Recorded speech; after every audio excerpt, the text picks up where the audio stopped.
Good afternoon. I'll call this meeting of the House Finance and Policy Committee to order and note we do have a quorum present.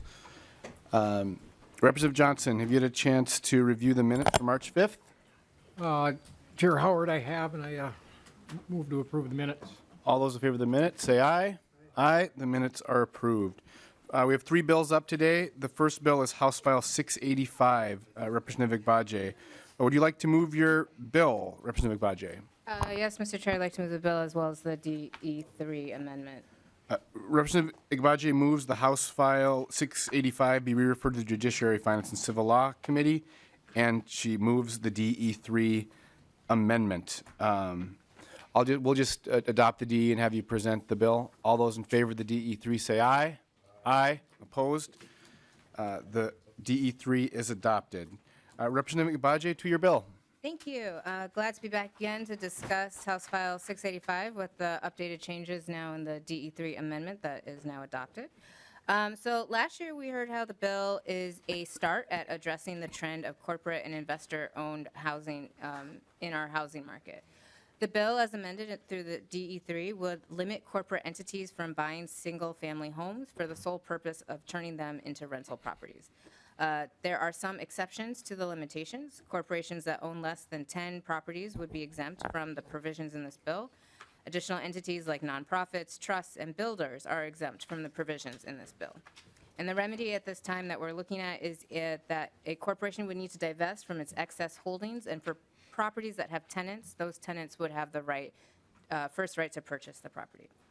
Other corporations not listed in our list of exemptions can apply for an exemption from this prohibition if the exemption would not preclude the goal of owner-occupied home ownership. Currently, we're looking at enforcement through the Attorney General's office, and then Minnesota Housing would manage the exemption list. But we continue with discussions with various entities on the best paths for those goals. As we have discussed multiple times in this committee, home ownership in Minnesota is something that continues to be out of reach, particularly for Minnesotans of color and working class Minnesotans. The reasons are varied, but corporate home ownership of single-family homes is definitely a factor. According to reports from the Federal Reserve, Pew Charitable Trust, and reporting done by the Star Tribune and others, corporate entities are purchasing more homes in the marketplace to the detriment of many first-time home buyers. Corporate ownership has doubled their share of the market in Minnesota from 2006 until now, and the trends show that these purchases are concentrated in black and brown or low-income neighborhoods. Recent studies in the metro area show that there are higher concentrations of corporate-owned housing in communities like Northeast Minneapolis, suburbs of Fridley and Hopkins, and in those areas, corporate home ownership of single-family homes is 30%, 24%, and 27%, respectively. In many of these areas, the share of large corporate owners is growing, and we also see it in communities in greater Minnesota, too. This means that in those communities, families and working people are continually shut out of the marketplace from corporate owners who can offer cash and forego inspection fees and other costs that regular Minnesotans can't. This leaves them with the only option to rent from these corporate landlords if they want to stay in their neighborhoods. So part of the reason why we continue with a proposal like this is to find a way to also address the issue of corporate owners who can sometimes be absentee landlords. They have limited property management oversight, and they don't address repairs in a timely fashion. So we've heard stories from folks that show that the only time you hear from certain corporate landlords is when the rent is due, but never anytime else. And some of the most egregious issues were out, as we all know, from last year and the year before, Havenbrook Homes in Minneapolis. But by limiting the amount of single-family homes that corporate entities can own, hopefully we can have more homeowners and more people that are present in their communities. That is the general purpose of this bill. The measure is meant to ensure that Minnesotans, wherever they are, know that they will compete in a more even playing field to get an opportunity at home ownership. Home ownership, as we all say, builds wealth and opportunity for people and for their future generations. So let's work to that opportunity by removing a barrier to the American dream. And with that, Mr. Chair, I'll leave it to testifiers and then answer questions. The first testifier we have is Beth Gendler.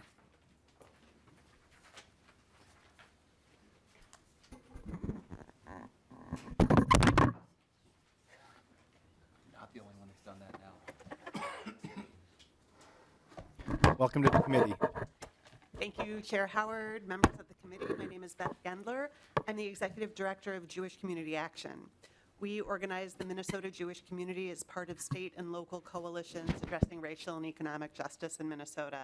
And I'm here today as a member of the Equity in Place Coalition speaking in support of this bill. In 2008, JCA's work in North Minneapolis with people at risk of foreclosure during the financial crisis gave us a firsthand look at the drastic transformation that was beginning in the single-family home market. Corporate speculation on and purchase of these properties has priced Minnesota families out of these homes, worsening the racial home ownership gap and leading to increased housing insecurity and displacement. Lower-income communities have not recovered from the 2008 foreclosure crisis. In fact, home ownership by Black Minnesotans has continued to decline every year since 2000, giving Minnesota the unfortunate distinction of being one of the worst states in the country for Black home ownership. Outside corporate ownership is a contributing factor, and we have the power to mitigate it in Minnesota. Barriers to home ownership are not the only reason to limit corporate ownership. A recent study of single-family rentals in North Minneapolis found that people living in homes owned by large investor operators reported worse conditions, higher fees, and greater discrimination than those living in homes owned by smaller property owners. Institutional investors often sit on properties in anticipation of appreciation, and the neighborhood and tenants suffer from lack of basic upkeep. JCA supports housing in community hands. In our work, we're seeing increasing numbers of Minnesotans priced out of the market, unable to compete with well-funded corporations who can offer full cash payment up front. And this isn't just a city of Minneapolis problem. It's felt acutely in our work across suburban Hennepin County as the stock for single-family homes becomes further out of reach for residents of moderate income as well. Representative Agbaje, thank you for authoring this important legislation, and thank you to the committee members for your support. Thank you. Next, we have Pat Paulson.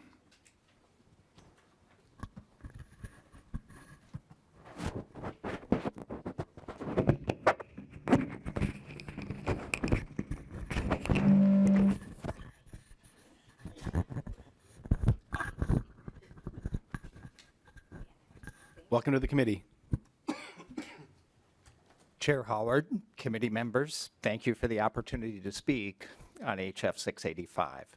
I'm Pat Paulson, a realtor in the metro area for 38 years.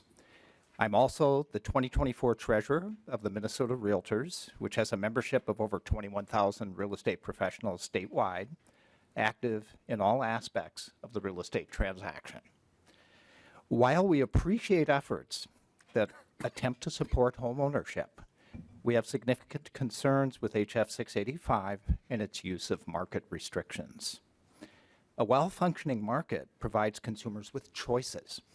Many tenant households seek single-family homes for rent.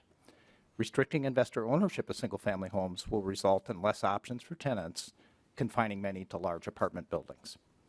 Also, please keep in mind that even in the most extreme sellers markets, some homes don't sell, and an investor may be the only interested buyer. Sales have dropped by a third in the last 2 years.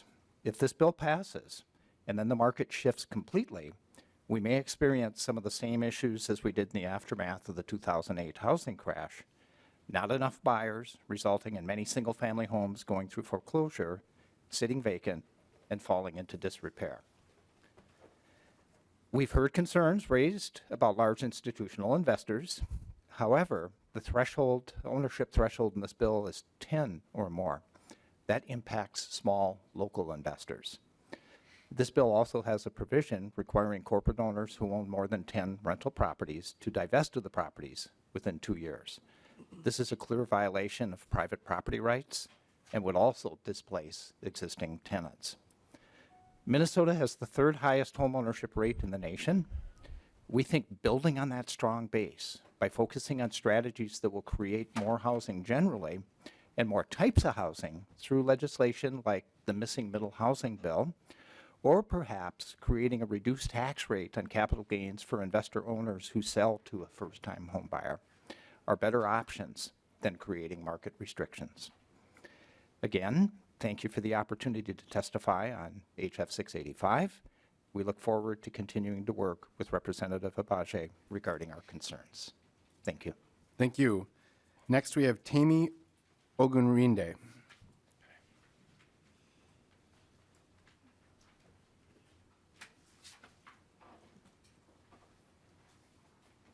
Welcome to the committee. Thank you.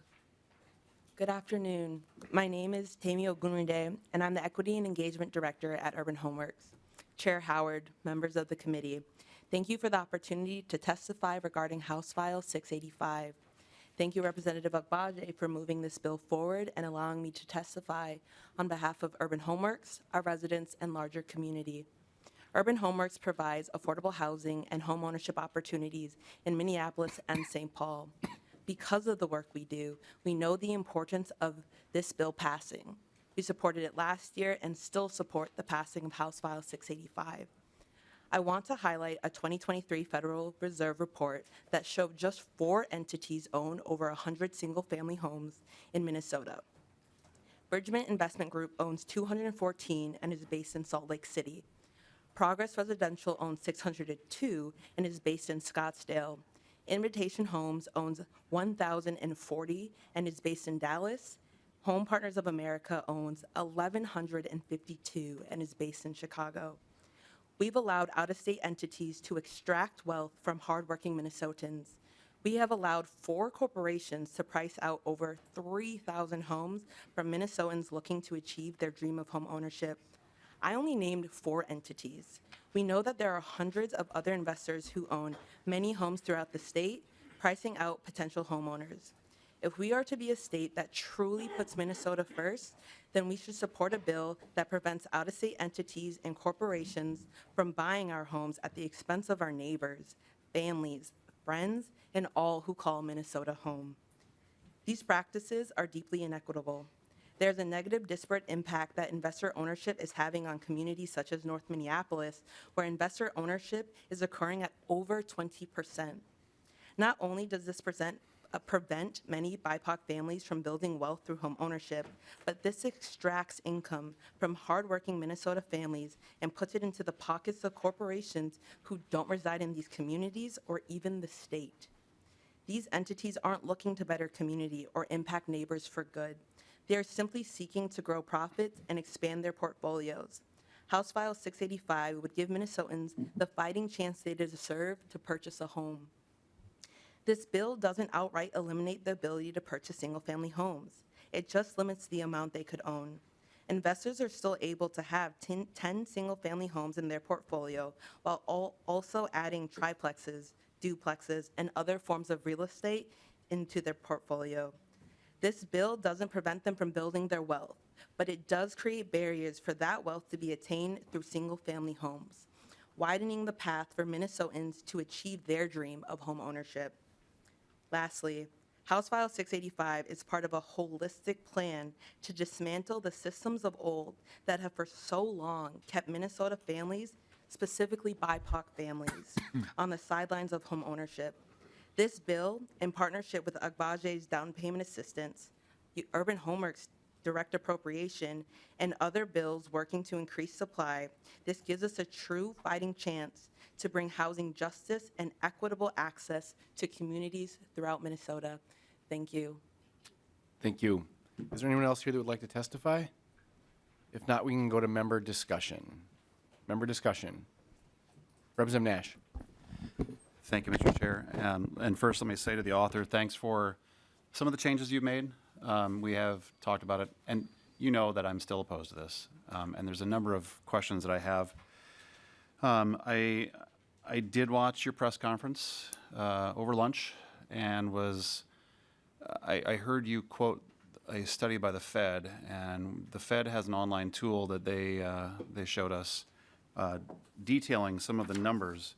And I've got numbers for a lot of the folks here in committee, but I looked at your district, and the number of people that, a number of instances above 20 houses in the 20 bucket is 268, which is 7%, 50 is 6%, 100 is 6.9%.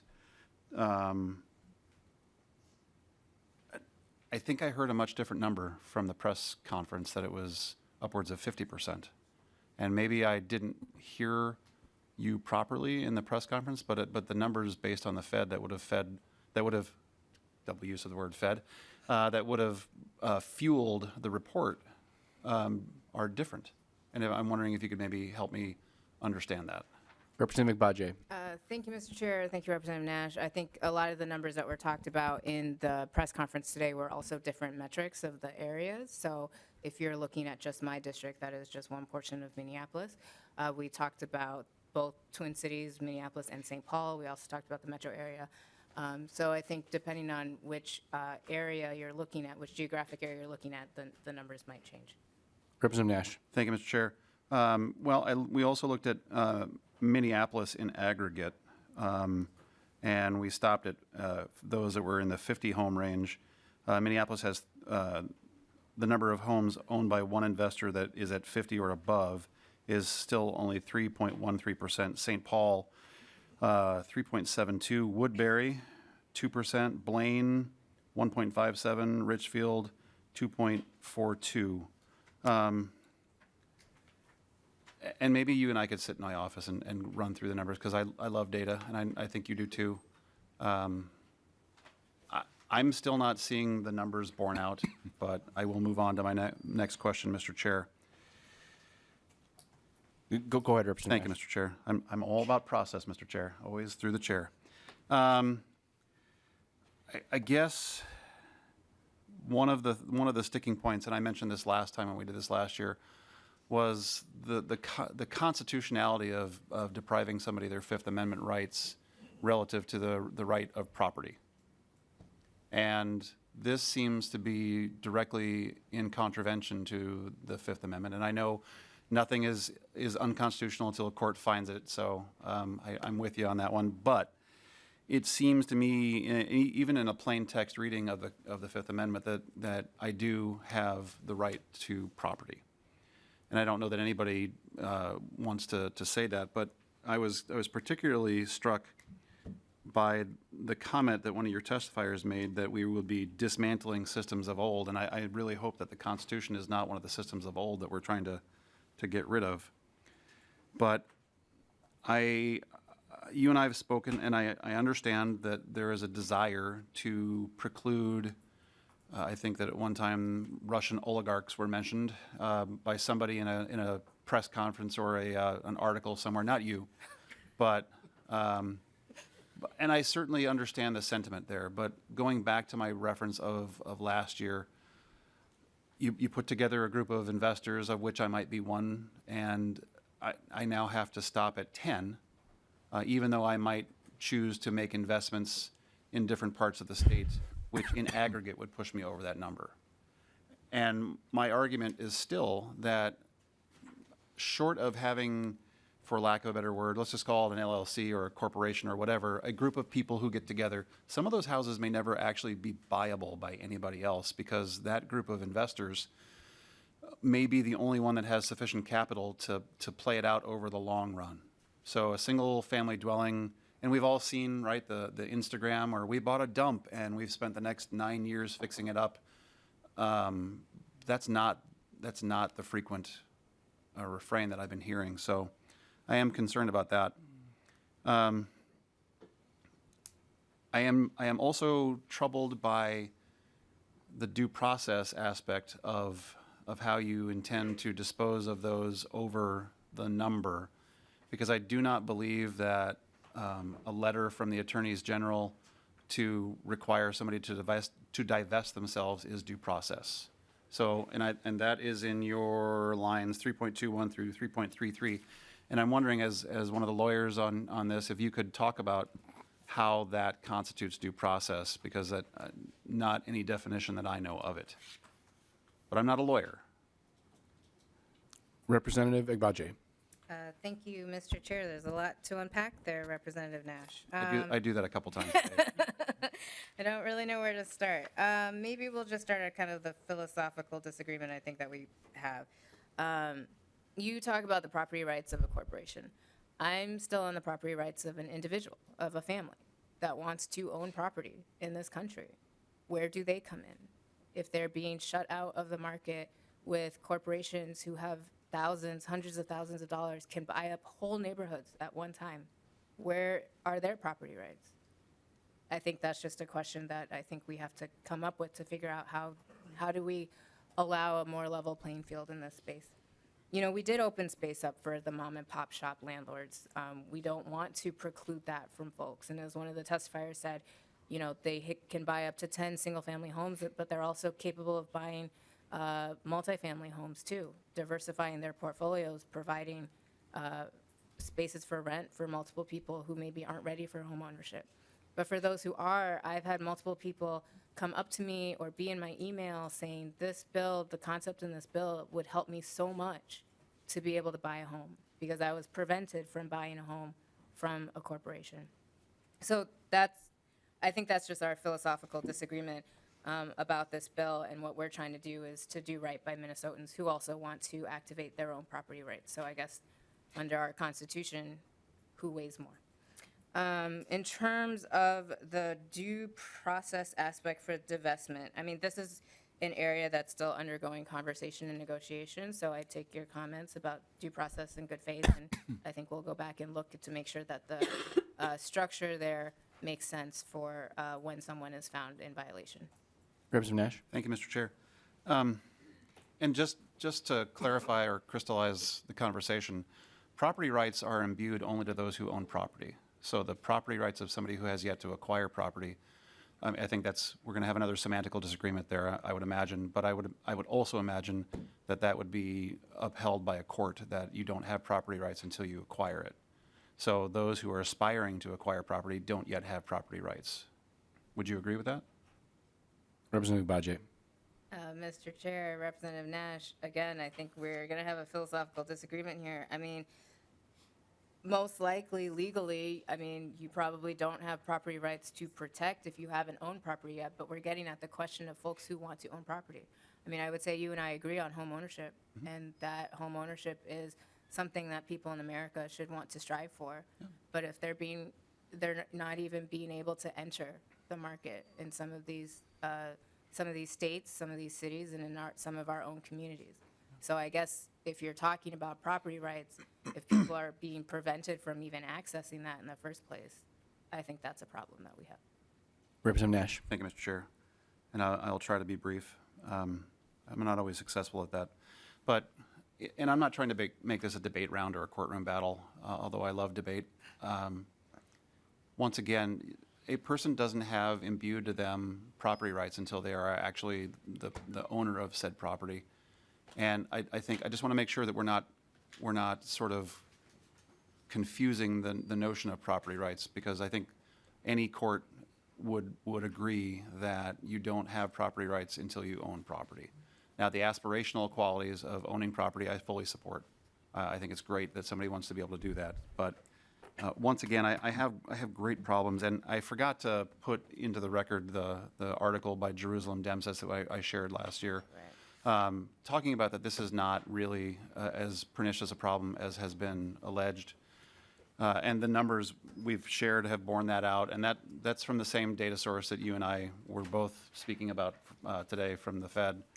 I just don't see it, and as a result, I have a groaning list of reasons that I can't vote for the bill, and you're not surprised. But I think that it's not as big of a problem as is being shared, that often those, we'll call them institutional buyers. So those institutional housing providers or owners or whatever descriptor we'd like to use, that it's not that, not really that pernicious. I have a problem with the way that effectively that these owners would be forced into divestment. And I do hope that you're negotiating with somebody to work on the process, because I do think that is a deprivation of due process. If I just simply come up to you and say, Esther, I don't like your car, I'm going to force you to sell it, or you have 10 cars or 11 cars, I'm going to make you sell that 11th car, that's a little impractical and kind of an affront to just common sense. So I would say that that's a problem. But there's just a lot of problems. Once again, you're not surprised by that, but I can't vote for this bill, and without stepping on Lead Johnson's, I'm going to ask for a roll call on this, Mr. Chair. There will be a roll call, and we'll go on to other folks. I just want to mention, I've got that same Minneapolis Fed data up, and when you break it out by neighborhoods, you'll find that there's many neighborhoods in Minneapolis, St. Paul, that have 25% investor-owned properties. And those are the, in Minneapolis, we're talking about the Hawthorne neighborhood, we're talking about North Minneapolis. In St. Paul, we're talking about Frogtown and North End and some of our, more areas where we have more pronounced racial gaps. So I just wanted to mention that. Representative Dotseth. Thank you, Chair Howard, Representative Agbaje. One thing we do have a real strong agreement on is home ownership.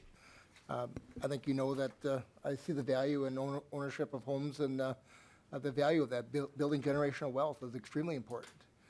Question I have is do you assume that investors, every every single family rental should be owner occupied with this, or where's the end game with this?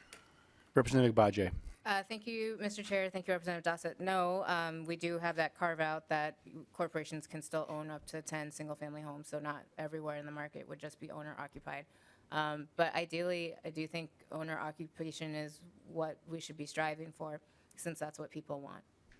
Representative Dotseth.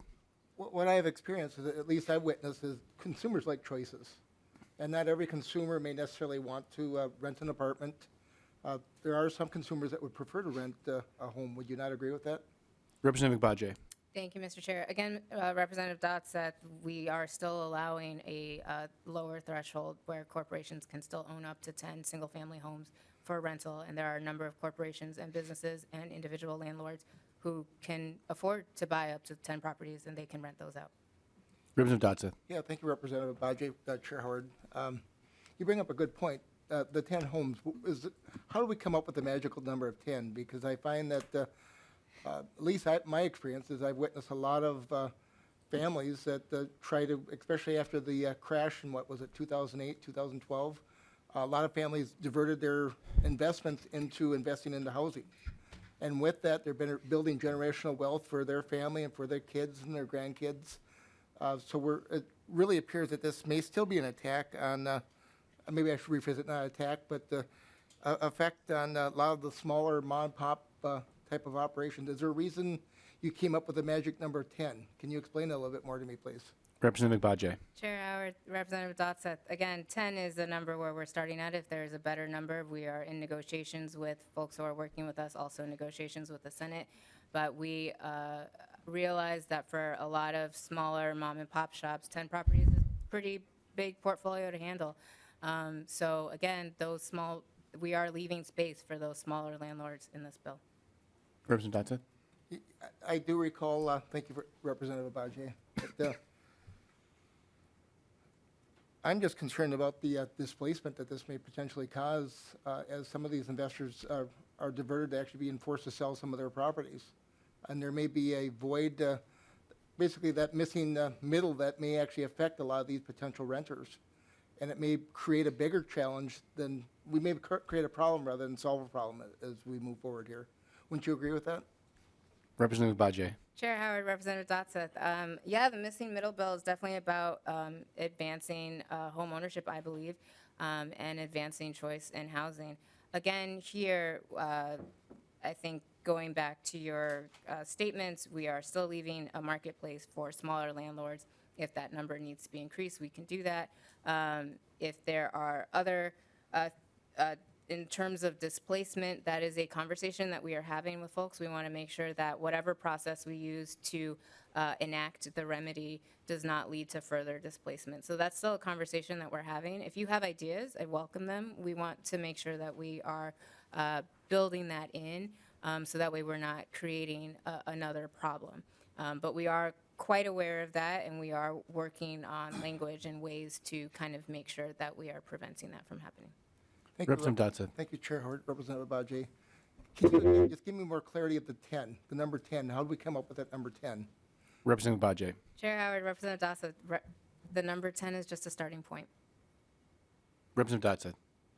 You know, I can appreciate a starting point, but I think we're moving a little fast with this bill at this point. I think there should be more discussion and actually get some of the players involved in regards to this. I think it's just really, it really is a breach on property rights. And I really wonder, is this really a legal process that we can proceed with? Representative Agbaje. Chair Howard, Representative Dosseth. So 10, if you want to get more technical, most reports and researchers will use the number 50 for larger investors, and 10 is usually around small investors. So because we want to be able to leave space in the market for small investors, that's why we started there. We may move up, we may move down, depending on additional data and research that we have. To your second question, I've forgotten it now, I'm sorry. Is this legal? Yes. Have you gotten a written statement from the Attorney General in regards to this? Representative Agbaje. I'm sorry. You know, we can go to the Attorney General, but I mean, these are the types of proposals that we're seeing in different states and different cities, and also at the federal government. So, yes. Representative Dosseth. Thank you, Chair Howard. I think I'll move on so other people can have their comments. Thank you. Representative Petersburg. Thank you, Mr. Chair. And I think I want to get back to just kind of more of an overall view here. So this committee is responsible for housing and trying to improve the housing market and the available housing for people out there. And whether we pass this bill or not, we also have to agree that it doesn't change the number of housing units available, because it just switches it from ownership to rental property. So that's part of that. And whereas it's very laudable for us to start to think about how can we make housing more affordable for individuals' personal needs, that's also very good. But this, I want to take us back to, this is actually more than just when it's owned by a corporation. It also goes back to the previous owner. Because when you make decisions like this, you're also limiting the previous seller, the person that's owned it. It's a single person, I'm assuming, or an individual family. What you're doing is you're telling them that they can't sell it to whoever they wish. If it's a corporation that offers more money, you can't sell it to them because they can't have ownership of it. And I think that's something that we need to be very careful about because of that. And I've heard a couple of statements, well, people are kept out of the market. Well, that increased cost for that house that you say is being kept off market, that is true with everything that we have when it's competitive sales. And so now, are we trying to limit it for this particular purpose? What are the far extending circumstances that may be ongoing, or something that we don't really know is going to happen in the future? We don't know. But this impacts more than just whether or not corporations own this. If you're saying, well, larger corporations tend to abuse rent or whatever, unfortunately, bad actors can handle that and can do that at 10 units or less, and so can nonprofits. So we have to be careful that we focus in on what is the need and what are we trying to accomplish with that. I would like us to see how we can get more housing units out there, that we can get more availability for people to work from rental properties into their own, et cetera, and work at that piece. This is one of those areas that I have a hard time believing that restrictive selling policies for somebody who wants to sell their house is going to be beneficial in the long run, especially since it won't change a single one of the housing units available for people to be housed in. So that's just the challenges I see, and one that I'm sure that you'll continue to work on as well. Thank you. Lee Johnson. Chair Howard, Representative Agbaje, I understand what you're looking at doing here. But first of all, I do have a quick question. I'm getting conflicting information. We're not just talking about single-family homes here. We're also talking about duplexes, triplexes, fourplexes. Can you give me the definition of a single-family home? Representative Agbaje. Mr. Chair, Representative Johnson. Sorry.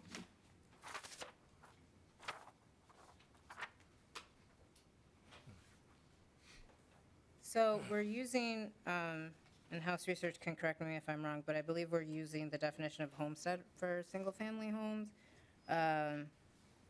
And so that has a definition in law in Chapter 273. And then also, I think, most of the single-family homes in Minnesota are, I think there's a number of descriptions wherever they are, but I mean, the idea is that these are under the tax code, there's one family living there or one person who's the homesteader living there. But House Research can correct me if I'm wrong in my details. Lee Johnson? Chair Howard, Representative Agbaje. Actually, under Minnesota statute 46C.02, it's 1 to 4 units on the property is considered a single-family home.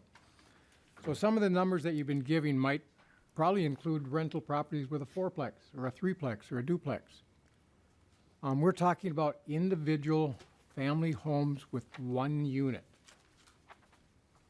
is what we're talking about. That's what most people want to buy. They want to have their own place where their kids can go in the backyard and play, where they can park their car if they have one, where the neighborhood kids can come over and play softball or whatever in the backyard, play football. So I think we got to deal with that because most duplexes, threeplex, and duplexes, triplex, and quadplexes are actually rental units. They're not single-family homes. The owner might live in one of them. Like my cousin did, he built a duplex to help build equity and pay for the home he built, but didn't take long for him to get rid of it because he didn't like all the headaches. Now, there's some other issues I have with this bill.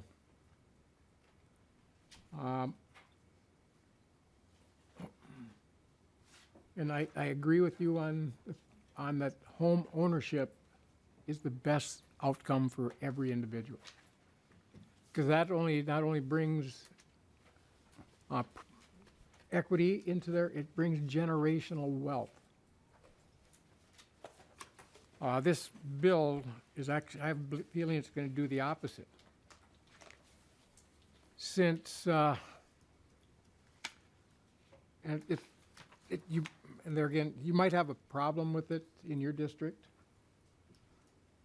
But I was looking at your district map and you have a lot of apartment buildings.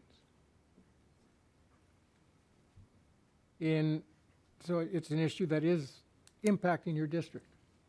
It's impacting some other areas of Minneapolis, some in St. Paul. But by the numbers we're actually seeing, those that own more than one isn't that great by the percentages. But what was really interesting, I was reading about from the Bipartisan Policy Center, one of their studies. And the opening paragraph, over the last few decades, Minneapolis failed to build enough housing to support population growth, resulting in unaffordable housing prices. From 2010 to 2016, the city added more than 37,000 residents and only 12,000 housing units. Minneapolis also saw a decline of 15,000 affordable units since 2010 as prices increased for many previously affordable units. When you have inflation like we had the last couple of years, we already know rent goes up the highest, and that pushes people out of the area. And then another problem that we have that Minneapolis created this is their 2020 comprehensive plan. It's under appeal right now, but it's still going on. Because in 2019, Minneapolis City Council approved their 2040 plan, which effectively started in 2020, took and banned the building of single-family homes in the city of Minneapolis. So what did that do? If you have a home, it drove up the price. And we know that for every $1,000 of increase in price, it drives 4,000 people out of the market. Now you're talking about a problem that Minneapolis created for themselves. And it's an issue, and Minneapolis has the other issue of they're landlocked. There's nowhere for them to grow anymore for land. But the policies you're pushing for Minneapolis to solve the problem in your district affects every square inch of of land in the state of Minnesota, affecting every property owner, affecting those who want to build wealth and generational wealth for their families. And some of them are struggling right now just to get by, but they're doing the work, buying the rundown houses, fixing them up, renting them out if they can't find somebody to buy them for a while, but they will go on the market. Free market works the best, and restrictions make things worse. In fact, another study by them, that same group, the Bipartisan Policy Center, in expanding affordable housing opportunities, zoning, and land use studies, the last line of this study, the same study found that policies to increase land use restrictions resulted in an increase of median rent of $50. So the policies being put forth by the city of Minneapolis and restrictions on what the land can be used for, such in their 2040 plan, is creating the problem. Now, you talked about corporations not being able to have more than 10. Minnesota has a possibility of having a boom town. We found hydrogen here. Or helium? Sorry about helium. But with that, we have a possibility, if they can ever get through the permitting process, of bringing a lot of wealth to Minnesota again. But when that starts, they're going to have to get housing quickly for those employees. So this actually bans a corporation from building housing for the employees that they could use until they can find their own home. But that's a whole nother issue. Right now, I also did some checking for affordable houses in Minneapolis. Right now for sale, there's 43 houses under $150,000 in the city, the entire city of Minneapolis.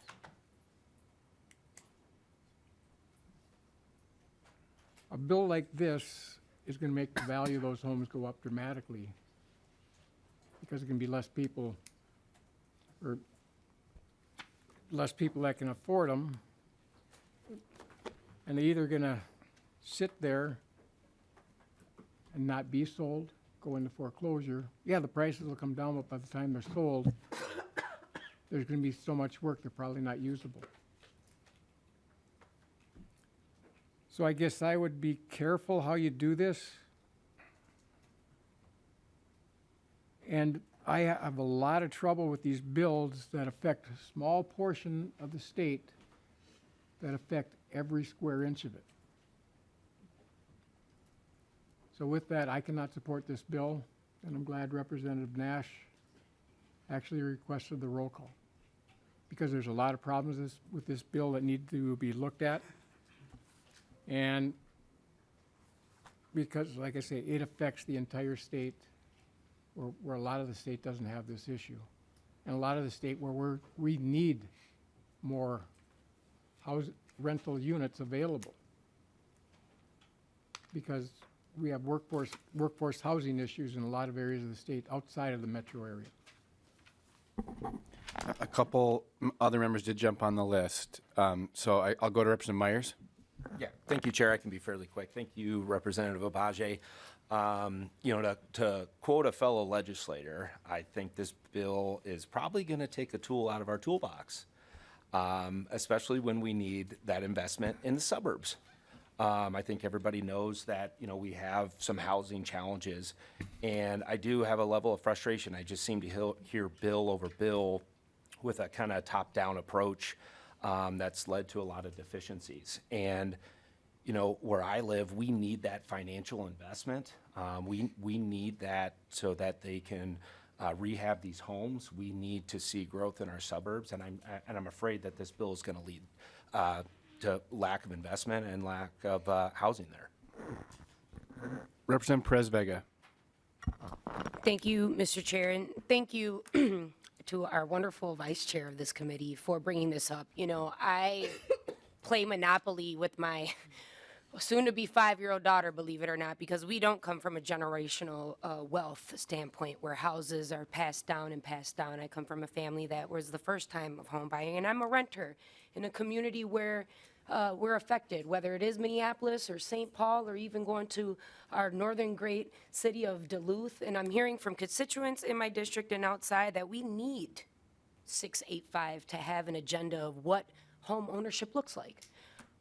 I'm tired of having to play the reality of real life Monopoly when it comes to our communities being displaced and the homelessness crisis when folks, the reality is that 44% of our renters are paying more than 30% of what they receive in a salary base, who want to become home buyers, who want to be able to afford to live in a place that if they want to become renters, they want to afford to rent there, whoever's owning it. But the reality is, and that's what this place is, that those homeowners don't even live in our district, have never even came to the district of where they're buying these cash out homes and residential properties, can't even get on a phone call to fix a light bulb, let alone a pipage in the sewage. This is way more than what is being expressed and what I'm hearing from the other side. It's about decency and a human right of what housing means for our future. Whether you're living in the metropolitan area, whether you're living in the communities that have had to face the displacement, that have been there for generations to say, we want to own, but unfortunately we're playing the Zillow lottery game here. And that's the accessibility of what we're fighting for right here with this bill of 685. So thank you. It must be harsh to try to continue, because I don't like to debate, but I'm really good at it in different forms and ways.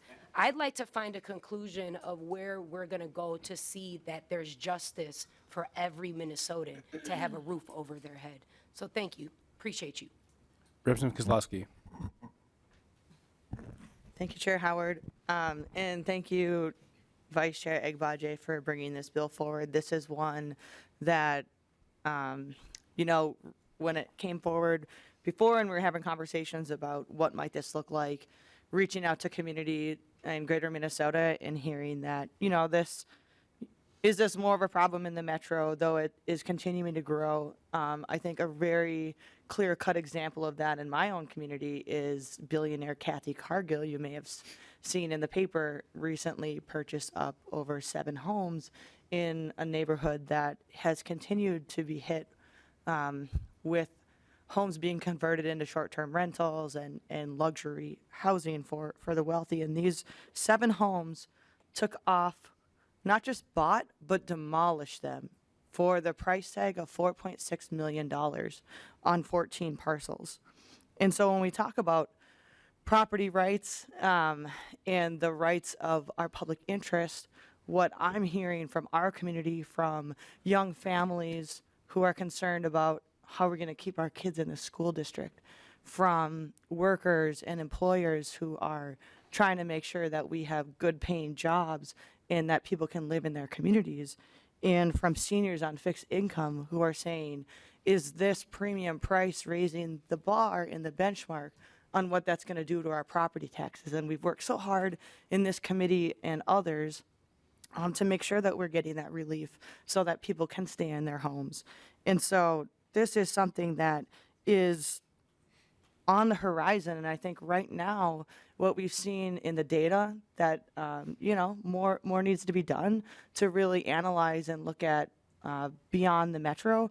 But I can tell you that from our community up north, this is real and it is setting up, and we have a moment right now before it continues to expand to make sure that we do this in a way that allows folks to be able to continue to provide that housing, you know, for some folks in our community who are going to be really awesome landlords and rent those out and help people to be able to get steady and to purchase a home. But I think this is really about those material differences and making sure that we're balancing that scale so that it's not tilted away from everyday Minnesotans in favor of corporations who are coming up and not just converting these into rental units, but I want to caution that homes are being demolished and taken offline, and it's just an unknown that we have the opportunity to account for and prevent now. So thank you. I'm going to go to Representative Agbaje for the final words, but just want to make a brief comment. One, just I thank the committee for the dialogue today, and acknowledge that there's some issues raised that I think will be part of the ongoing discussion about the bill. What I'm struck by is I hear a lot of us saying, in a sense, we need to build more homes. We need to create more choices, more opportunities for home ownership. I believe this bill is part of that direction. There's other bills like the missing middle bill that we heard and had bipartisan support that helps do that. But for Minnesota families that find themselves in a bidding war with a faceless corporation and are unable to secure that dream of home ownership when you have some hedge fund out east competing with, that's a real thing. I think all of us hear about those stories. And so I just believe that this bill can be part of an agenda where we have shared values. And so I'm going to, if it's right, go to Representative Cha. Just like to make a brief comment. Thanks, Chair. Thanks for bringing this bill forward. I just want to add to this conversation in the future that we need to have a conversation around purchasing contracts and brokers and how real estate is really done. Okay? I won't get into the details, but I was an underwriter. I was a mortgage broker for many years. My friend sold 190 million homes. I've seen these contracts. And so one of the conversations that I want us to have in the future is one about how contracts are being accepted and written. And that's all. Thanks. Representative Agbaje, you get the final word. Thank you. Thank you again for the lively debate. I agree, and I thank my colleagues on the other side for bringing up some of the points that we're already grappling with. And and I really do encourage you, please, and I shared this with Representative Nash multiple times, please send me your ideas. I want to incorporate as many of them as I can. For the rest of it, I mean, this is really an opportunity for us as, Minnesotans to be able to help other Minnesotans be able to purchase a home if that's what they desire. Right now, we are seeing a market that is predominantly skewed towards corporate interests. And we have given space for corporations in this bill. So we know that that's always going to be a part of our market. But what we want to do is we want to make sure that we're not shutting out regular people from this dream of home ownership, from this ability to become a property owner, from this ability to live out what's in our Constitution. So I appreciate the conversation. I look forward to more discussions with a variety of stakeholders as we continue to refine this bill. So with that, thank you, Mr. Chair. Thank you. And Representative Agbaje, I'll renew Representative Agbaje's motion that House File 685 as amended be re-referred to the Judiciary, Finance, and Civil Law Committee. And there has been a roll call requested. And so Ms. Erdahl will take the roll. Chair Howard. Aye. Vice Chair Agbaje. Aye. Lead Johnson. No. Representative Cha. Aye. Representative Datsas. No. Representative Hassan. Hassan votes aye. Representative Hussein. Hussein is aye. Representative Kozlowski. Aye. Representative Myers. Nay. Representative Nash. No. Representative Norris. Aye. Representative Perez Vega. Perez Vega. Aye, aye, aye. Representative Petersburg. No. Vote of 8 to 5, the motion passes and the bill is re-referred. Representative Agbaje, you get to stay up there. I would note for members, we are approved to go long today, so we are going to take up our two bills that we have left. We have 1094 and then a bill after this, but just wanted to let members know that. So next up is 1094, Representative Agbaje. Thank you, Mr. Chair and committee members. This bill also has an A2 amendment to put it in the shape that it needs to be, so if I can move the A2 amendment. First, well, I'll move it for you, but I'll move that 1094 be re-referred to the Judiciary, Finance, and Civil Law Committee, and Representative Agbaje moves the A2. All those in favor of the A2 say aye. Aye. Opposed? The A2 is adopted to get the bill in the shape you'd prefer it. Please present your bill. Thank you, Mr. Chair. Thank you, members of the committee. Sorry to be up here 2 times in a row. But the amendment basically adds a section of law in 504B where the provisions of this bill would also apply. The amendment also adds a timeline for the notice for the tenant must provide to the landlord before starting the repair process. And I'll just go through the things that are in the amendment, and then I'll talk about the bill. The amendment also lays out how the tenant must notify their landlord about the repair needed through methods of communication that they usually use. The amendment also clarifies that if the repair corresponds to an appliance, the appliance stays with the landlord when the landlord reimburses the tenant for the appliance. It also notes that an additional remedy, if the remedy of deduction of rent is not possible, say if like the repair takes place in the last term of the month, then the landlord should also should pay for the associated cost directly to the tenant. And so what the bill does then overall is it provides a clear ability for tenants to address repairs when a landlord is unresponsive to the needs of the property. Tenants would need to document the repair and provide their landlord a 14-day notice about the repair. Should the landlord not respond adequately in that time period by either fixing the repair or laying out a timeline for a repair beyond the 14 days, the tenant, if they can do the repair themselves, can do that. And then they can receive a corresponding deduction of what the costs of the repair were from the rent. The tenant can either contract out for the repairs or do them on their own.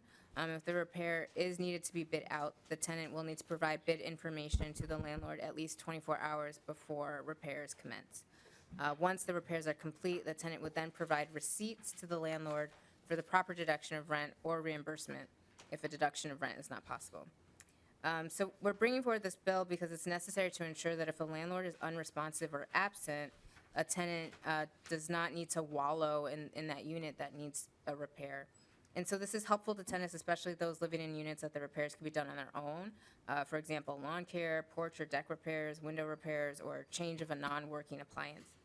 I just want to recognize that this is not an opportunity for tenants to try to upgrade a unit to try to get fancier appliances or something, but rather just to make repairs consistent with the amenities in the unit. And any updates to the unit remain with the landlord once the tenant moves out. And so the goal of this bill is just having a system outlined in statute that will further clarify the rights of tenants in their living spaces. And then with that, if there are testifiers, I'll turn to them. Otherwise, take questions. We do have one testifier signed up, Jennifer Spadine with Guardian Property Management.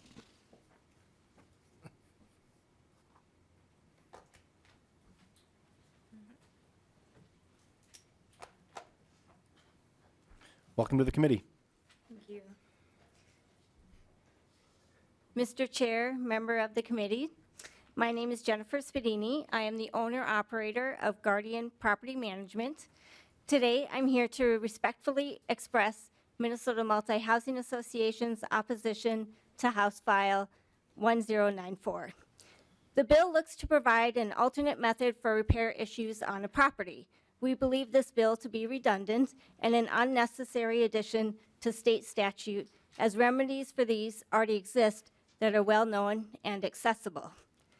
These remedies include calling the local housing inspector or city, filing a rent escrow case, a tenant remedies action called a TRA, or an emergency tenant remedies action, ETRA, which was expanded last session and has been effective only since January 1st.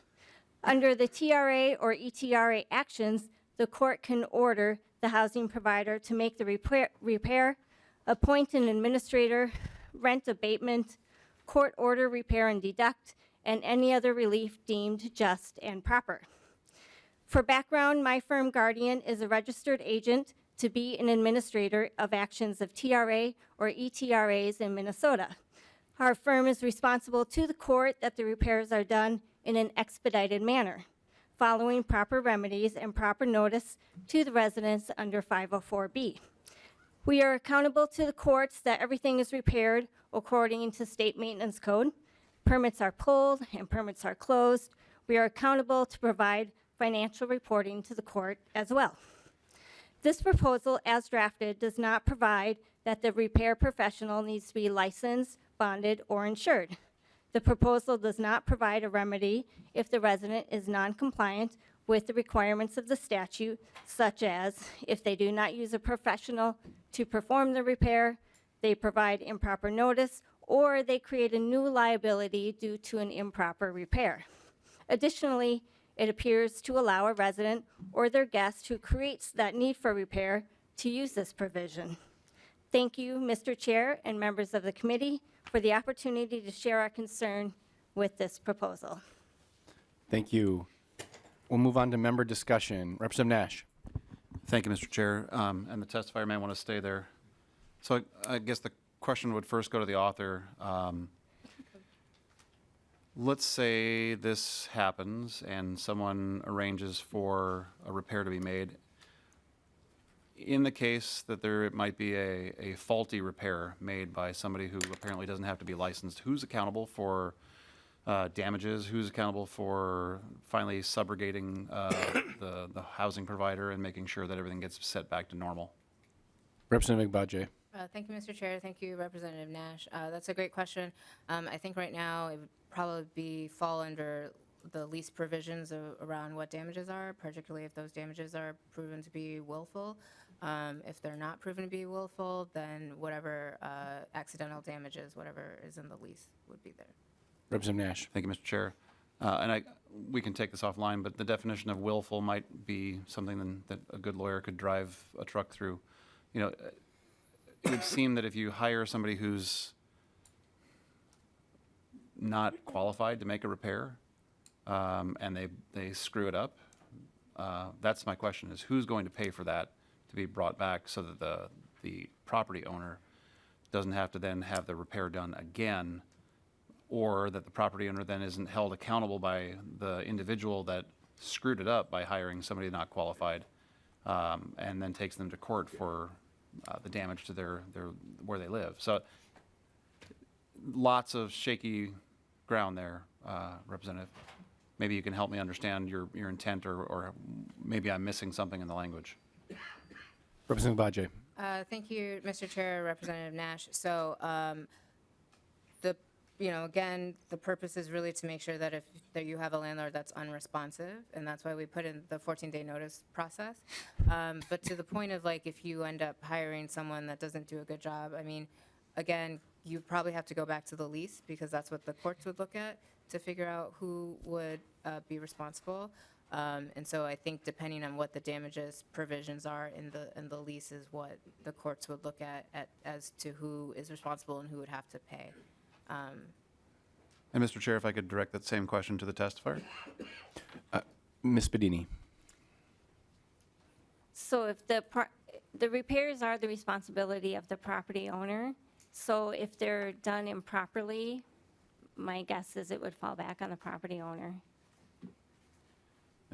And thanks, Mr. Chair. Representative Nash. That's my concern, is that if the provisions removed in the amendment that hold or that require that somebody be licensed and bonded and so on, and let's say you hire your sister-in-law, her little brother who once upon a time put a light switch in, and they come and they completely screw it up. The renter's not going to pay for that, although they should.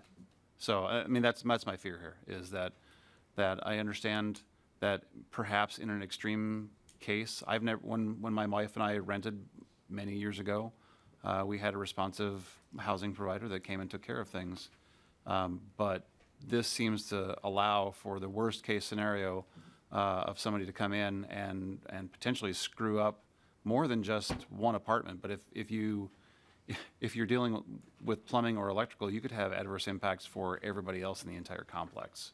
So that's my concern. Other member discussion? If not, I'll go to Representative Dotseth. You said it, Yeah. Representative Dotseth. Thank you, Chair Howard, Representative Agbaje. I noticed in the language here, we don't have any limit on repairs as far as a cap on the limit. It looks like it could be a runaway train with that. Is there, to put a cap on expenses, have we looked into that at all? Representative Agbaje. Thank you, Mr. Chair. Thank you, Representative Dossett. Yes, we have had that conversation At this point, we've decided not to go with the cap because we wanted to just be specific to each individual repair. There is a provision in the Senate bill that limits it to basically a comparable item. So if we take that amendment, that would be a type of limit that you couldn't run away with expenses because you would need to repair it with a comparable item. Representative Dotson. Thank you, Chair Howard. I look forward to looking at that language. Thank you. Lee Johnson. Chair Howard, Representative Agbaje, I got a couple different things. One, first of all, I don't know if it was just inadvertent miss with the amendment or not, but does the tenant have to make a 7-day or a 14-day notice before any action? The bill says both. One is on, the 7 is on line 2.7. Representative Agbaje.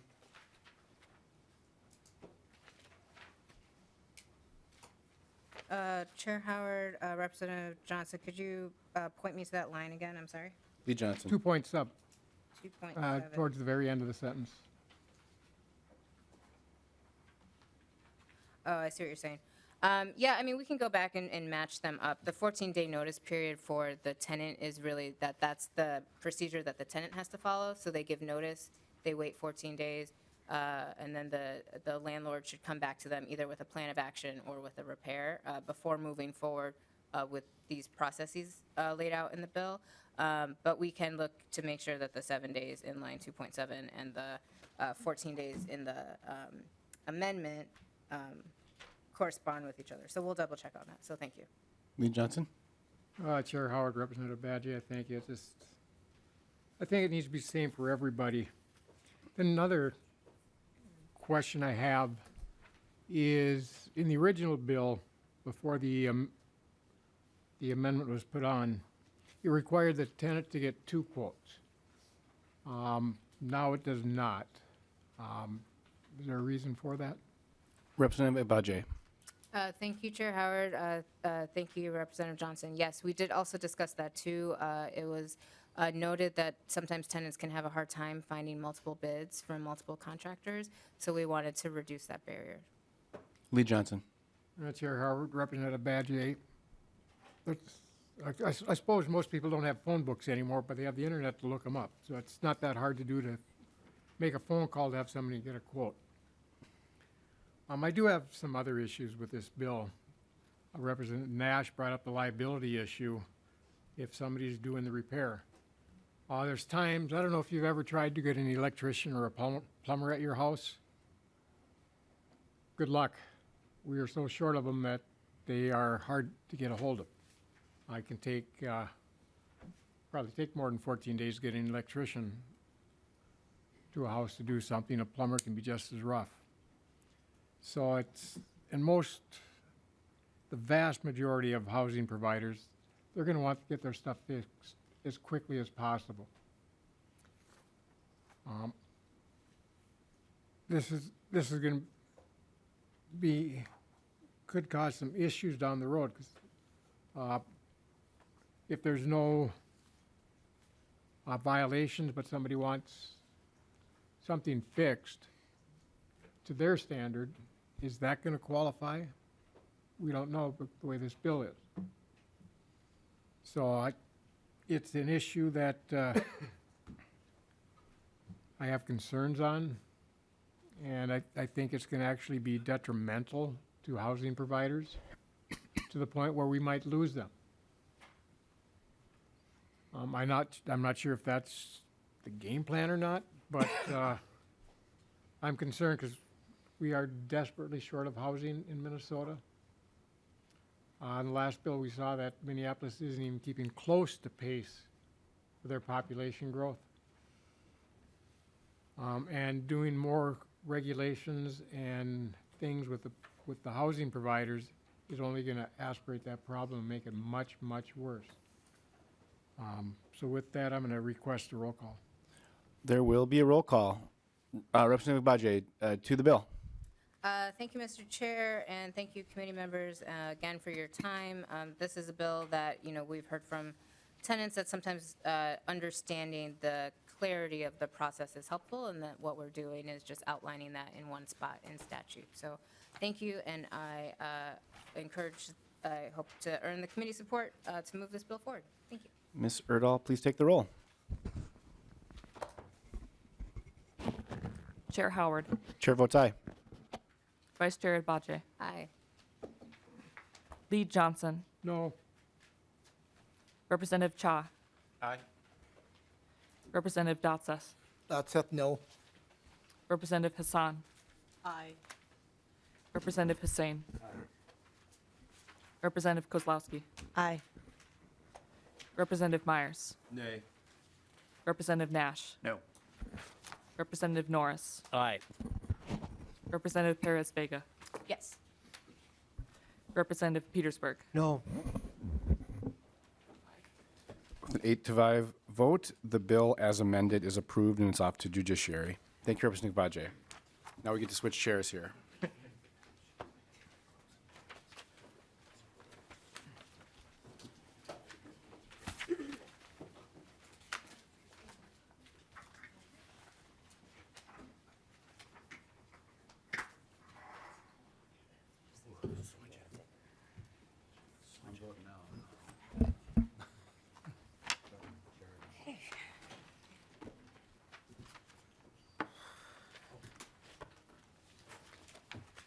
All right, Chair Howard.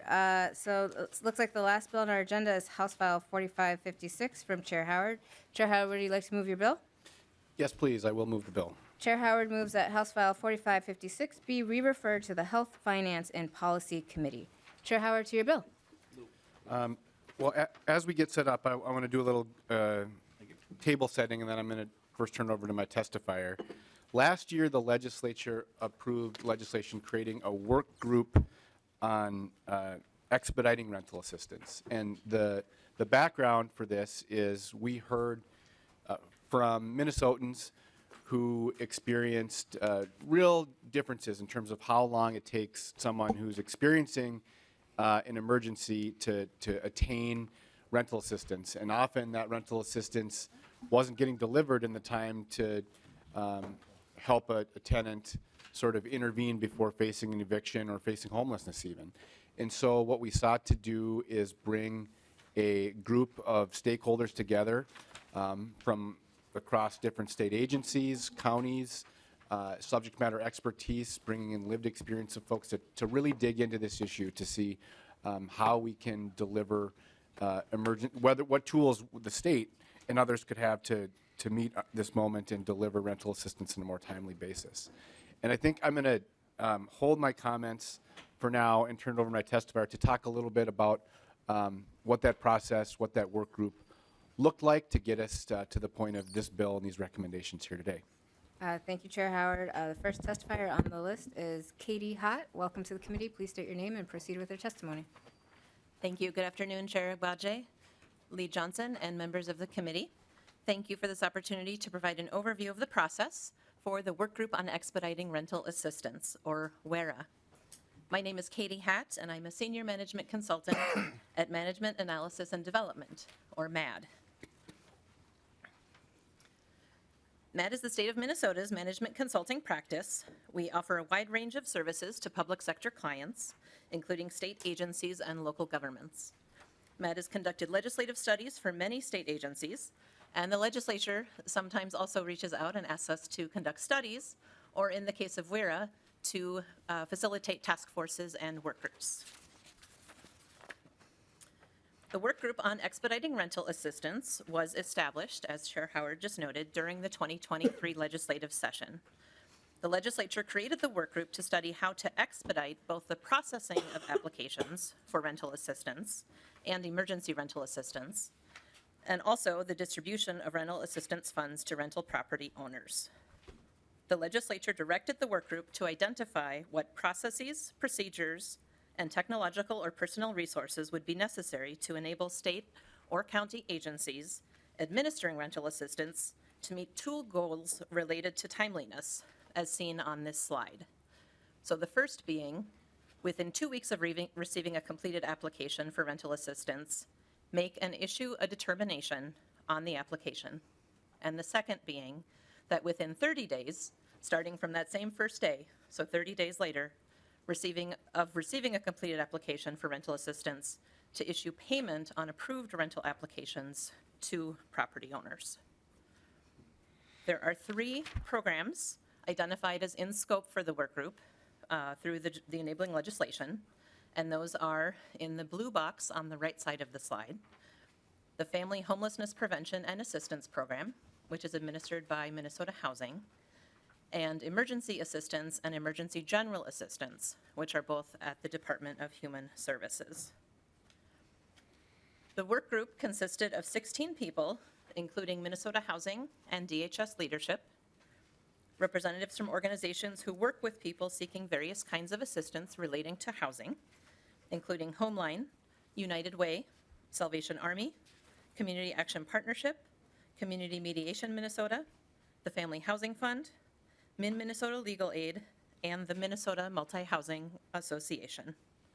Additionally, 4 county administrators of emergency rental assistance, including 2 from metropolitan counties and 2 from greater Minnesota, and 1 member each from the House and the Senate. A full roster of members is included in the final report, which I believe you have a copy of in Appendix B. The legislation named MAD as the facilitator of the work group and specified that the work group must meet at regular intervals as often as necessary to accomplish its work. The full work group met monthly over Zoom for 3 hours each month, with a public live stream available on YouTube. Subgroups focused on specific programs in scope met monthly in the early information gathering stage of the work group, and an operations subgroup helped guide process and logistical issues, such as developing agendas and providing input on meeting design and process. This slide outlines the roles of workgroup members and partners which supported its work. Workgroup members brought expertise and gained new knowledge over the course of learning both at and outside of meetings. They led individual consultations with experts and organizations who administer emergency rental assistance and work with people who have lived experience seeking housing assistance. With this knowledge and insights, workgroup members brainstormed options, prioritized these options, and developed draft recommendations. They heard feedback and suggestions from agency subject matter experts and considered revisions. They approved final language for recommendations and draft legislative language, fulfilling 2 requirements of the legislative directive. MAD served as the WERA process facilitator. This included designing meetings, preparing agendas, scheduling, running technology, and preparing documentation, including meeting summaries and the final report. The work group relied on subject matter experts from both Minnesota Housing and the Department of Human Services, who managed the 3 programs in scope. These staff attended meetings to ground the work group in program information, respond to questions, and offer suggestions. They were also accessible to the work group and to MAD throughout the process to answer questions and provide expertise. The nonpartisan House Research Department and Senate Council Research and Fiscal Analysis Department provided invaluable assistance to translate the work group's recommendations into draft legislation here before you today. The next 2 organizations on the slide, Family Housing Fund and Research in Action, shared related research and community engagement learnings with the work group. Family Housing Fund, which was also a member of the work group, and Research in Action each presented twice at workgroup meetings and provided written information to workgroup members, with a focus on bringing the expertise and perspectives of people with lived experience to the workgroup process. A bit more detail about external consultation and outreach as part of the workgroup process. The legislation which created the workgroup, as noted on this slide, required consultation with individuals and organizations who are working on these issues, as well as with Minnesota's tribal nations. The work group, as individual members and a collective group, approached this in several ways. Members sought input from individuals and organizations and shared notes back to the full work group from each meeting or conversation. These consultations took place outside of meetings and included conversations with nonprofit organizations, community groups, tribal governments, local governments, and state agencies. Tribal engagement began with outreach to the tribal liaisons at both the Department of Human Services, Office of Indian Policy, and at Minnesota Housing. Following guidance from the liaisons, workgroup members reached out to the Minnesota Tribal Collaborative to prevent and end homelessness, and to specific tribal staff as suggested by agency liaisons. 2 workgroup members met with the chairperson and a staff member of the Minnesota Tribal Collaborative in November to learn about the collaborative's experiences with the programs in scope, discuss draft recommendations, and discuss whether they would achieve the goal of expediting processing of applications and payments. The collaborative representatives reported they felt the recommendations would do so. As noted on the previous slide, 2 organizations shared significant information and insights with the workgroup, both in presentations at workgroup meetings and written materials. Both organizations were conducting independent work concurrently with workgroup process and have also recently completed final reports. Links to those reports are included in the WERA final report. Here is a snapshot of the workgroup process for the months between September 2023 and February 2024, as listed in the left column. The next columns indicate topics or focus areas for both full workgroup meetings as well as those subgroup meetings on the specific programs in scope. The iterative discussions and learning through the first meetings provided grounding in relevant knowledge among workgroup members, who then transitioned to brainstorming options for consideration and prioritizing those ideas based on relevance to the timeliness considerations. Workgroup members signed up to prepare first drafts of recommendations, working in pairs. These recommendations were refined with input from workgroup members and subject matter experts.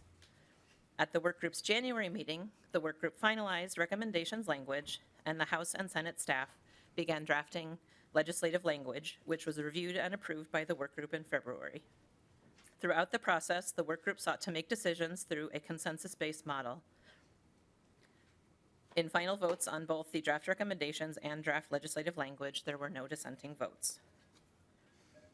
As I wrap up today, here is an overview of the contents of the final report for the Workgroup on Expediting Rental Assistance, which was submitted to the leaders of this committee and its Senate counterpart last Thursday. With that, I thank you again for the opportunity to testify today about the workgroup process. I'm happy to answer any process questions. Thank you. Thank you for your testimony. We'll continue to move on to the other testifiers. Ellen Sahli is next on my list.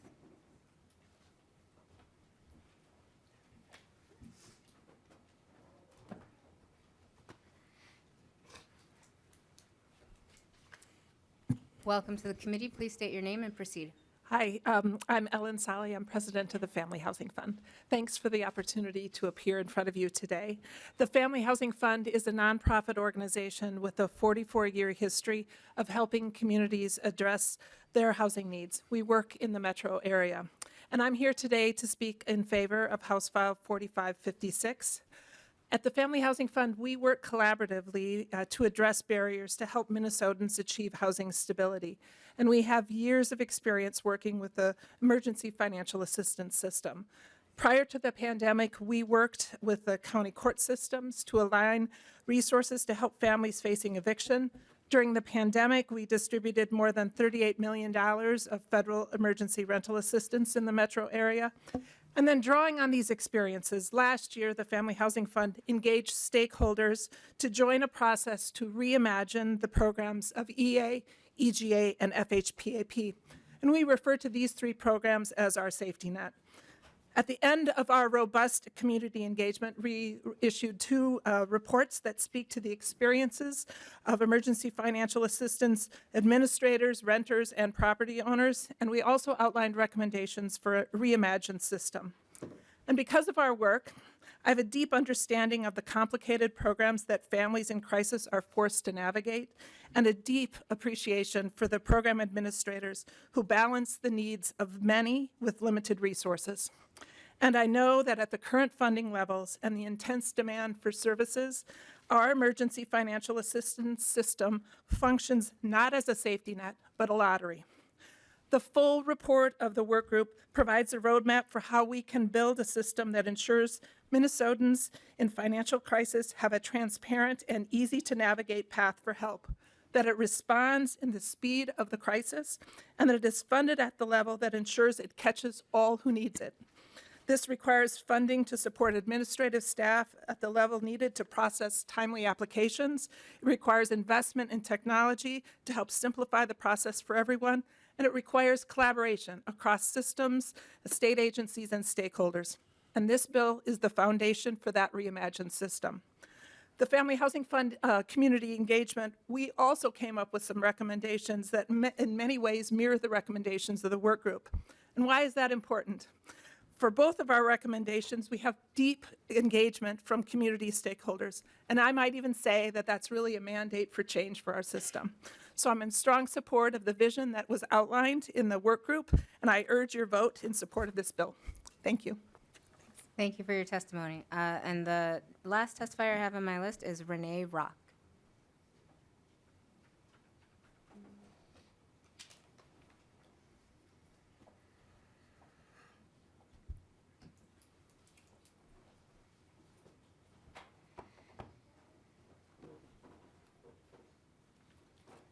Welcome to the committee. Please state your name and proceed. Thank you. My name is Renee Rock. Sorry, my first time doing this. I know there's a proper way to address you. Chair Howard and committee, correct? Yes. Thank you for allowing me to be here today to speak directly to you on HF 4556. I am a member of the SHIP Collaborative. The SHIP Collaborative is a group of concerned citizens and advocates for the well-being of individuals facing housing stability in Minnesota. The current state of evictions in our state is alarming, with records reported statewide, including greater Minnesota. The predominant cause for eviction filings is non-payment of rent, highlighting a critical need for an expedited, trauma-informed, and culturally responsive emergency financial assistance program. We commend the proposed legislation developed by the work group, the WERA work group, aimed at addressing issues within the emergency financial assistance programs, and would like to emphasize the importance of making access to EA, EGA, and FHPAP faster and in a more timely fashion. We also believe a universal application process for emergency financial assistance programs will go a long way to enhancing all programs. We suggest enhancing this bill by incorporating a more comprehensive trauma-informed approach to emergency financial assistance programs. This will not only expedite the application process, but also provide a more empathetic and supportive experience when applying for emergency financial assistance programs. Please take into consideration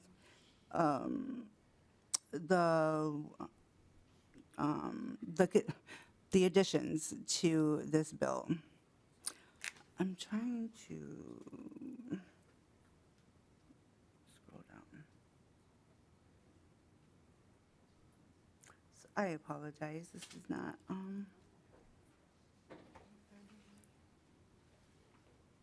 Scroll down. I'm trying to scroll down.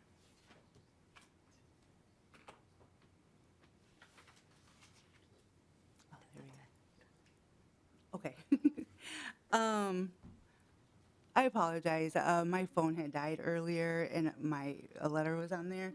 So I'm ad-libbing here. My apologies. I do want to thank you for your time on behalf of the SHIP Collaborative. And we look forward to working with you and the committee in any way we can. Thank you. Thank you so much for your testimony. Thank you. If there are other members in the public that would wish to testify, seeing none, I'll move to member discussion. Representative? Oh, Or Chair- sorry, Chair Agbaje? going back to Howard, I'm sorry. No, I know, that's usually what we do, but I just think it might be appropriate to offer a little bit more Yeah, comment on the please, bill. Yep. we'll go to Chair Howard first, and please add more context to the bill. Yep. First, I want to thank MMB and the MAD team that testified. I served on the task force. Myself and Chair Port in the Senate were the two legislative members, and I mean, this is really complicated stuff, and we gave a lot in sort of what we needed to dig into, and I was just so impressed by the MAD team and their ability to get a big group of us to study this issue and work together. And I also want to thank every member on the committee or on the task force, because it really was a group that leaned in, provided their expertise, including our agency partners at Minnesota Housing and DHS. And it was nice that at the end of the process, we had unanimous support on everyone on the task force for the recommendations that we brought forward. And I think what I wanted to do is highlight what our group identified as the key barriers for Minnesotans to access rental assistance in a timely basis. We noted that insufficient funding creates this scarcity mindset, creates rules amongst individual counties, et cetera, to sort of preserve those resources, but sometimes that can have a deleterious impact in terms of or setting up more barriers to actually access the resources. We also identified, that there are multiple programs run by multiple agencies, county, state, otherwise, and it's this web that can be really difficult for anyone to navigate, let alone someone who's experiencing a housing crisis. We also noted the pressures on administrators to sort of deal with the incoming, so to speak, and that can vary county to county, et cetera, but some of that crunch was exhibited across the state, not just in the metro area. And we also identified technology barriers, language barriers, documentation requirements, all things that can sort of trip up an application process that can prevent the speediness of rental assistance. And again, why that's so important is that can be the difference between someone facing eviction or facing homelessness if they're able to process an assistance claim. And so after identifying the barriers, the task force set out with recommendations that were in a few buckets that became really the tenets of this legislation. One, reducing barriers and improving access for the Minnesotans that are applying directly for the emergency rental assistance. Two, looking for ways we can improve access through simplifying language in the verification process. Also, proactively engaging with rental property owners. I'll note that we had great engagement from our landlords, our housing providers that were part of the work group. Third, pursuing technology improvements that enhance the experience for applicants and integrate amongst different programs. Fourth, I think this one's really important, development of an annual assessment of need so that we kind of have a better sense to align funding with the actual needs of Minnesotans who are experiencing a housing crisis. And last, to enhance data collection and develop criteria so that we measure if we implement some of these things, are we getting it right? Is it making a difference? Are we improving the experience? So those really were the key factors that undergird this legislation. And maybe it's worth stopping there. And I can speak to how the legislation addresses in those buckets, but I guess the last thing I'd say is the breadth of the legislation includes both things that I think we should take a look at doing now, also things that are maybe structural, more long-term pieces that will require more time, more investment, et cetera. I think we can do both. We can walk and chew gum at the same time, but this legislation offers a comprehensive approach that I believe in its entirety would make a huge difference for Minnesotans and improve our systems to meet the needs of our communities all across the state. Thank you, Chair Howard. I guess we can now move to member discussion. I see Representative Nash. Thank you, Madam Chair, and to Chair Howard. What is the fiscal implication of this moving forward? Because I don't see a fiscal note and I don't see a direct appropriation. So something has to come up somewhere to pay for this. So if you could help with that. Chair Agbaje, Representative Nash, good question. A fiscal note has been requested, and so that's in the works. You're absolutely right. There's going to be financial implications of this, and to move it forward, we need to have a full understanding of those financial needs. I think there's pieces of here that we can do on a policy basis or without kind of a significant price tag. Some things like redesigning entire IT systems obviously would encounter a big price tag, and so that needs to be part of the conversation before this moves forward. Representative Nash? Thank you, Madam Chair. So Chair, are you intending to lay this over? Chair Howard? We are intending to move this out, to continue the conversation, but we'd have to bring it back if we're going to consider a funding bill that includes these pieces here in housing. Representative Nash? Thank you, Madam Chair. And remind me, where's the motion to send this to next? Sorry. Oh, Chair Howard. The motion is to send this to health. There's impacts with DHS, and so we want to send it to health. Representative Nash? Thank you, Madam Chair. So is it your promise that this will come back before it gets a vote on the floor? Because once again, we've had all last year bills moving out of fiscal committees without the fiscal note traveling along with it, and I was hoping that we were done with that. Chair Howard? Yes, you have my commitment that if we're going to move things that attached funding, we'll have another opportunity to have a discussion here in Minnesota Housing, or in the Housing Committee. Thank you, Madam Chair. Next on the list is Representative Kozlowski. Thank you, Vice Chair Agbaje, and to Chair Howard for bringing this forward. This is quite meaty and complex, and I know a lot of us are still digesting, I know myself.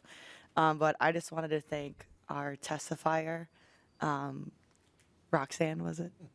Renee, okay, Renee rocks.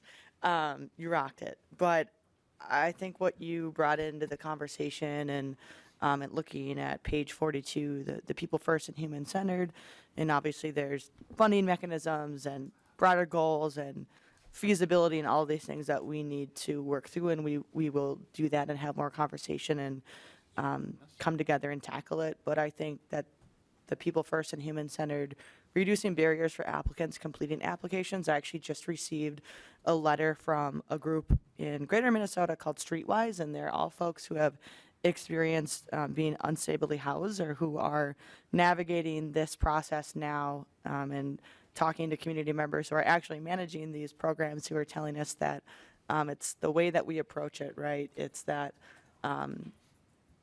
the forms can be 50-plus pages long, and I just wanted to read to you to ground us in what we're doing here, their words. They said, "As we know, when we are treated good, welcomed, and someone sees we can do more with our life and believes in us and assists us with the process of lengthy forms, it makes a massive difference in how we feel about our life and about ourselves. So it's our turn to have a simple and to-the-point form that works for us and treats us with dignity and humanity." And so just a comment there that as we move forward, I think that trauma responsive, culturally affirmed from the jump is so crucial part to this. So thank you for that. Representative Howard, any? Yes, I want to thank Representative Kozlowski, and I want to thank the testifier as well. I think that there is, one, this came up through the work group, and I think that there's room to strengthen the language based on, because it's so critical.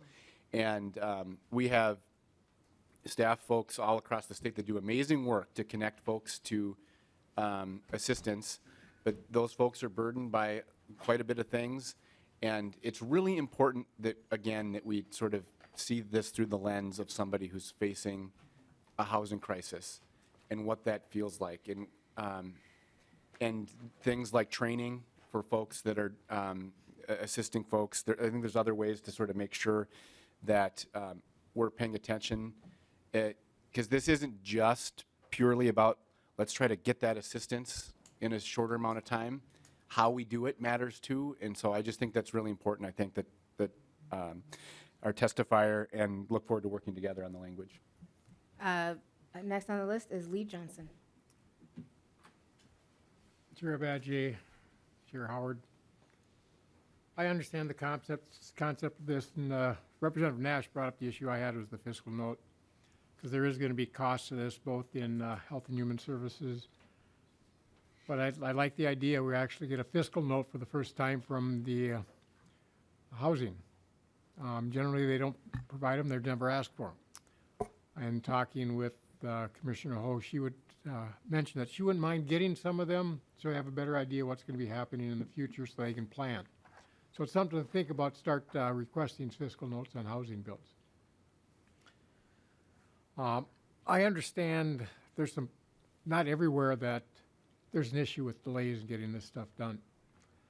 In fact, I just had today an organization up in, that covers my area, Lakes and Pines. They do a fantastic job. They have the emergency funds to get them through this month, and they work with them to do the process and get the paperwork to get that assistance if they need it and they qualify. But what I like even better about their program is they are now doing training and some classes in financial responsibility and what needs to be done. Because I'm getting tired of the issue where we're giving them funds, but we don't help them get out of their situation. And we need to start doing more training and maybe look at requiring some training of those people that are on these programs to get them out of the situation so they're not consistently just on the programs. So I hope you'll include something like that with this bill as it moves forward. Chair Howard? Thank you for the comments, Representative Johnson. I do think it's good to get from Minnesota Housing the sort of costs and what it's going to take to implement some of these things. You know, to your point, I think part of this piece is making sure that our systems and government are a little more responsive to folks when they're facing that housing crisis. And what I would say that we learned through this task force over many, many hours is that we have work to do in state government, in county government, to create systems that are more easy to navigate. And that's what this bill really seeks to do, under the notion that really all of us should have an opportunity for a safe and stable housing situation. And that's just not the case right now. And so this is a bill in the right direction. And it's one that really takes a holistic, long-term approach to it. I'm really hopeful that we can move the needle on some of this session, but it's also a framework for really long-term structural work that we all need to keep our eye on the ball on. So thank you. With that, any final comments, Chair Howard? That was kind of my final All spiel. right, sounds good. Seeing no further comments, Chair Howard renews the motion that House File 4556 be re-referred to the Health and Finance and Policy Committee. All in favor say aye. Aye. All opposed? The motion prevails. The bill is on its way, and House File 4556 is referred to the Health, Finance, and Policy Committee. Chair Howard, do you have any other further announcements? Let's end this thing, huh? All right, that being the final agenda item today, we are adjourned.